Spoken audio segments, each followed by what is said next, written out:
Vy se dělíte spolu o banán, jak dvě opičky, že? Ještě dej bráškovi, Filipku. No, vy se krásně spolu dělíte. Ještě ho nakrm. Čeká si opička. Pane jo, to je ale pořádný hlad. No.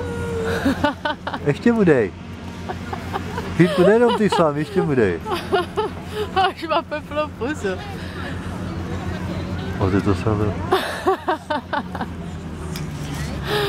Ještě mu dej.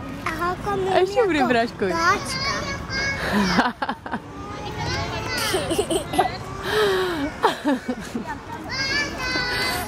To jsou dvě opičky.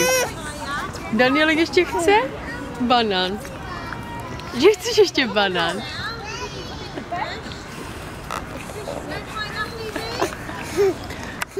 Ještě mu dej, Filipku. Počkej, jak ti trošku ještě otevřu banán, jo? Tak, ještě dej brachovi trochu, jo?